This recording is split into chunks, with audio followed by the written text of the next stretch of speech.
Hello दोस्तों, नमस्कार। पिछले वीडियो में मैं भारतेंदु हरिश्चंद्र जी का योगदान, उनका जीवन परिचय के विषय में और साहित्यिक योगदान के विषय में मैं बता चुकी हूँ। तो जो भारतेंदु जी थे, वह जीवंत मित्रपरायण व्यक्ति थे और भारतेंदु जी काशी के अत्यंत समृद्ध परिवार में जन्मे थे और इनके यहाँ स्वयं काशी नरेश भी आया करते थे। किंतु अल्पायु में ही भारतेंदु जी का निधन हो गया। तो इनके समय के जो प्रसिद्ध लेखक थे, प्रताप नारायण मिश्र जी, बालकृष्ण भट्ट, बद्री नारायण चौधरी, प्रेमधन, लाला श्रीनिवास दास, ठाकुर जगमोहन सिंह, पंडित राधाचरण गोस्वामी, श्याम सुंदर दास आदि इन लेखकों को सानिध्य मिला पंडित महावीर प्रसाद द्विवेदी जी का। इन्हीं के नाम पर द्विवेदी युग चला है। जो सरस्वती का पत्रिका का संपादन इन्होंने 1903 से 1920 तक किया है।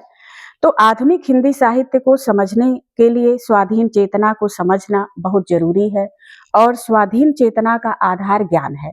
तो भारतेंदु युग से ज्ञान साधना का जो नया दौर शुरू हुआ, उसको आगे बढ़ाने का कार्य पंडित महावीर प्रसाद द्विवेदी जी ने किया। इस कालखंड में नई जानकारी का संचय, भाषा की व्यवस्था, रीतिवाद का विरोध, साहित्यिक सक्रियता के प्रमुख क्षेत्र थे। इनमें प्रमुख भूमिका निभाई पंडित महावीर प्रसाद द्विवेदी जी ने। इनका समय सरस्वती पत्रिका का संपादन 1903 से लेकर 1920 तक रहा है। द्विवेदी जी साहित्य को ज्ञान राशि का संचित कोष मानते हैं। ये भाषा और साहित्य के व्यवस्थापक रहे हैं। इन्होंने सरस्वती पत्रिका को इस व्यवस्थापन का माध्यम बनाया। खड़ी बोली गद्य का स्वरूप स्थिर किया करने में इन्होंने महती भूमिका निभाई है। पंडित रामचंद्र शुक्ल जी इनके योगदान के विषय में लिखते हैं कि सरस्वती के संपादक के रूप में उन्होंने पुस्तकों के भीतर व्याकरण और भाषागत अशुद्धियां दिखाकर कुछ लेखकों को सावधान कर दिया। कुछ हठी और अनाड़ी लेखक अपनी भूलों का समर्थन तरह तरह की बातें बनाकर करते थे, पर ज्यादातर समय व्याकरण का पूरा ध्यान रखने लगे थे। गद्य की भाषा पर द्विवेदी जी का प्रभाव तब तक रहे शुभ प्रभाव तब तक रहेगा जब तक शुद्धता आवश्यक समझी जाएगी। जीवन परिचय। अब पंडित महावीर प्रसाद द्विवेदी जी का जन्म जो है वो 1864 ईस्वी दौलतपुर गांव, रायबरेली जिला, उत्तर प्रदेश में हुआ था और इनकी मृत्यु जो है वो 1938 ईस्वी में हुई थी। और हिंदी उर्दू की शिक्षा इन्होंने ली और संस्कृत तो इन्होंने घर पर ही सीखा और अंग्रेजी फारसी का अध्ययन इन्होंने किया। रेलवे में नौकरी करते हुए भी साहित्य के प्रति इनका रुझान बहुत ज्यादा था। आखिरकार इन्होंने रेलवे की नौकरी छोड़ करके और सरस्वती पत्रिका के संपादन का कार्यभार संभाला और हिंदी इस पत्रिका को हिंदी का नवजागरण का केंद्र बनाया। यह युग प्रवर्तक थे। इन्हीं के नाम पर द्विवेदी युग हिंदी गद्य साहित्य में चला। हिंदी साहित्य का दूसरा युग शुरू होता है इन्हीं से। इनका मुख्य कार्य है हिंदी गद्य खड़ी बोली का भाषा परिष्कार का कार्य करना, भाषा के मानकीकरण पर जोर देना। रचनाएं, इनकी प्रमुख रचनाएं रही हैं नैषध चरित चर्चा, कालिदास की निरंकुशता और रसज्ञ रंजन, संपत्ति शास्त्र, विचार विमर्श, हिंदी भाषा की उत्पत्ति जैसे महत्वपूर्ण ग्रंथ इन्होंने लिखा है। राष्ट्रीय चेतना, अपनी रचनाओं तथा संपादन में भारतीय स्वतंत्रता आंदोलन में वैचारिक क्रांति लाई और लोगों के अंदर राष्ट्रीय भावना की अलख जगाई। द्विवेदी जी की समीक्षा सिद्धांत पर भारतीय और पाश्चात्य प्रभाव। दोस्तों, मैं एक बात बताना चाहूंगी कि जो मैंने थीसिस लिखी थी वह इन्हीं पर लिखी थी, पंडित महावीर प्रसाद द्विवेदी के समीक्षा पर भारतीय और पाश्चात्य विचारों का प्रभाव। तो ये हमारे थीसिस के सब्जेक्ट भी रहे हैं। तो दोस्तों, इन्होंने भारतीय संस्कृति और राष्ट्रवाद का गहरा प्रभाव इनके साहित्य में आपको मिलेगा। इन्होंने रीतिवादी प्रवृत्तियों का विरोध किया।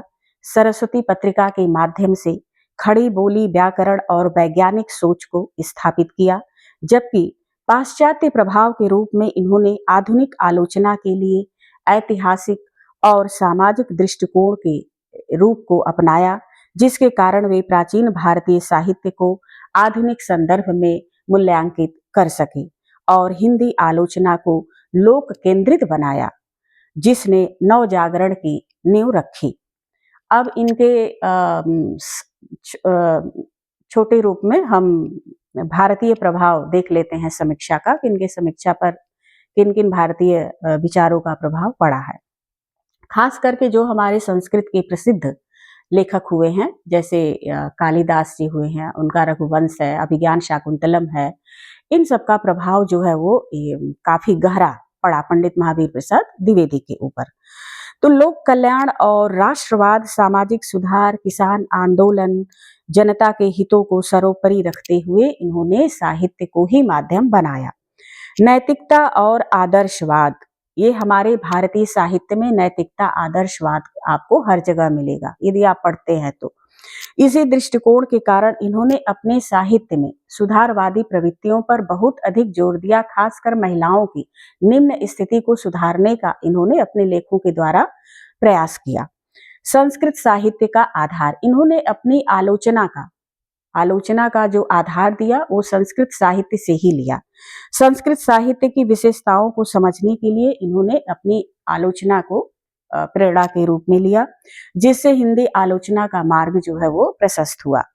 भाषा शुद्धि, पंडित महावीर प्रसाद द्विवेदी जी का जो महत्वपूर्ण योगदान है वह है भाषा शुद्धि।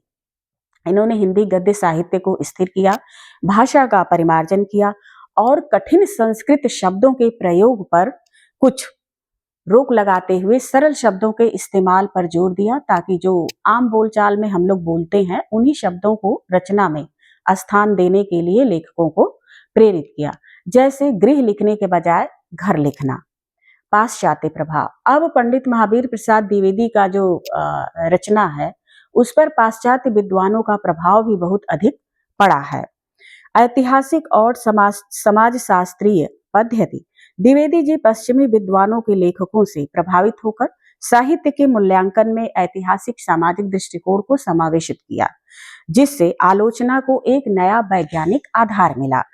दूसरा, वैज्ञानिक सोच, साहित्य में तार्किकता और वैज्ञानिक दृष्टिकोण को स्थापित किया और रीतिवादी प्रवृत्ति का विरोध किया। इन्होंने विश्व साहित्य से परिचय, इन्होंने विभिन्न भाषाओं का अध्ययन किया, जैसे अंग्रेजी के बहुत सारे विद्वान हैं उनकी पुस्तकों को इन्होंने पढ़ा, बांग्ला के प्रसिद्ध विद्वान की पुस्तकों को पढ़ा, उसी ज्ञान को लेकर इन्होंने विश्व साहित्य के ज्ञान को हिंदी पाठकों तक पहुंचाया, जिसके कारण भारतीय साहित्य में लोक जागरण और राष्ट्रीय उत्थान का माध्यम बना।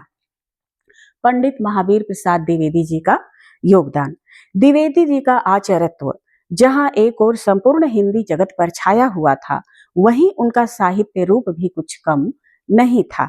उन्होंने कविता, निबंध, समालोचना, भाषा व्याकरण, इतिहास, अर्थशास्त्र, प्राचीन साहित्य तथा संस्कृत को वैज्ञानिक आविष्कार, अनुवाद, विभिन्न पक्षों पर अपनी सशक्त लेखनी चलाई और उसमें सफलता प्राप्त की।